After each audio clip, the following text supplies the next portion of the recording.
ஓம் come கணபதையே நமக. ஸ்ரீ குருப்யோ நமக. வந்த வினையும் வருகின்ற வல்வினையும் கந்தன் என்று சொல்லக் கலங்கிடுமே.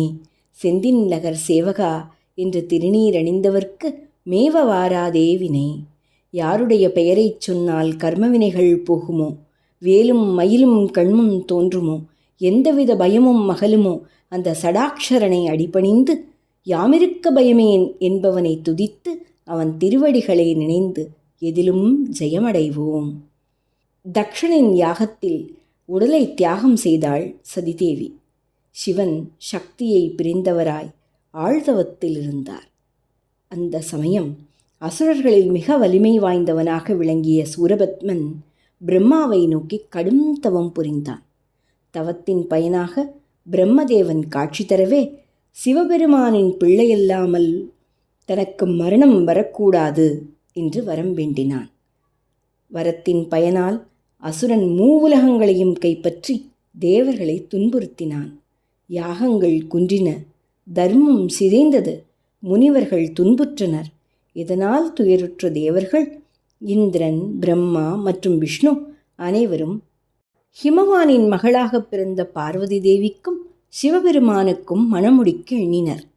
மன்மதனை ஈசர் மீது மன்மத பாணத்தை தொடுக்கச் செய்தனர்.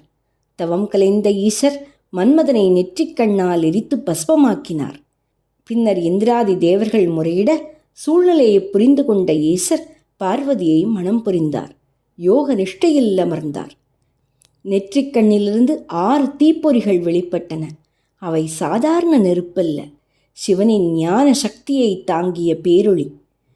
கோடி சூரியனை விட அதிகமாக ஜொலித்த அந்த அக்னி பொறிகளின் வெப்பத்தால் உலகமே நடுநடுங்கியது. அந்த தீப்பொறிகளை பாதுகாப்பாக எடுத்துச் செல்ல சிவபெருமான் அக்னி மற்றும் வாயுதேவனை பணித்தார். வாயுதேவன் தீப்பொறிகளை குளிர்விக்க அக்னி தேவன் அந்த தீப்பொறிகளை கங்கையில் சேர்த்தார். கங்கையால் அந்த உஷ்ணத்தை தாங்க முடியாமல் சரம் என்ற நாளல் நிறைந்த வனங்கள் வழியாக சரவணப் பொய்கையில் சேர்த்தாள்.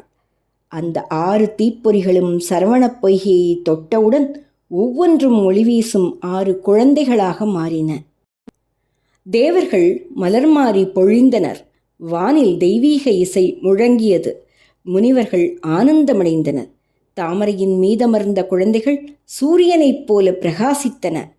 முனிவரின் சாபத்தால் சரவணப் பொய்கையில் இறைவனை நோக்கி தவமிருந்த கார்த்திகை பெண்கள் அக்குழந்தைகளை எடுத்து வளர்த்தனர்.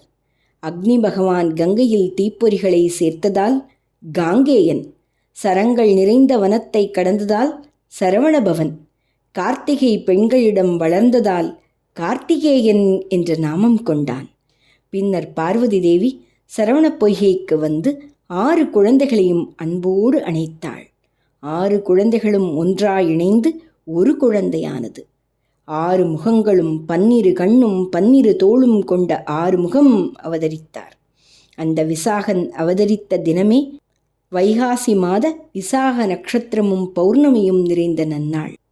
என்றும் இளமையும் அழகும் குன்றாததால் முருகன் குமரன் என்றும், ஞானமே வடிவானதால் சுப்பிரமணியன் என்றும் போற்றப்பட்டான். சிவசக்தியின் அம்சமான குமரன் சிக்கலில் அம்பிகையிடம் வேல் வாங்கி செந்தூரில் சூரனை வதைத்தான்.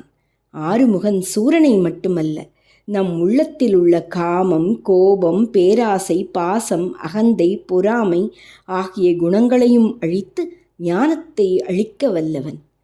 சூரபத்மனை அழிப்பதற்காக பிறந்த குமரன் அனைத்தும் உணர்ந்தவன், அறிந்தவன், அழகன், சடாக்ஷரன்.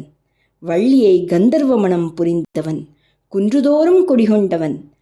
அவன் வீரன் சூரன். வீரன் சூரன் மட்டுமல்ல, நல்ல ஞானி, குருவாய் அருள் புரிபவன். சுவாமி மலையில் பிரணவத்தை உபதேசித்து தகப்பன் சுவாமியானான். ஊமை குழந்தையான குமரகுருவரை பேச வைத்தான் செந்தூர் வேலவன். சங்கீத மும்மூர்த்திகளில் ஒருவரான முத்துசுவாமி தீட்சிதருக்கு குருவானான் திருத்தணி முருகன். வேலும் மயிலும் கொஞ்சும் சதங்கையோடும் குன்றா இளமையோடும் ஓம் என்ற பிரணவத்தை நாவில் எழுதி முத்தை தரு என்ற முதலடி எடுத்து கொடுத்து அருணகிரிநாதரை திருப்புகழ் பாட வைத்தான். நாளென் செய்யும் வினைதான் என் செய்யும், என்னை நாடி வந்த கோழென் செய்யும், கொடுங்கூற்றென் செய்யும் என்ற நக்கீரரை ஆற்றுப்படை பாட வைத்தான். அப்பேற்பட்ட முருகன் அவதரித்த வைகாசி விசாக தினத்தில் வருவாய் அருவாய் உழதாய் இலதாய் மறுவாய் மலராய் மணியாய் ஒளியாய் கருவாய் உயிராய் கதியாய் விதையாய் குருவாய் வருவாய் அருள்வாய் குகனே என்று அவனை பணிந்து அருள் பெறுவோமாக. நன்றி. ஸ்ரீ சுதா.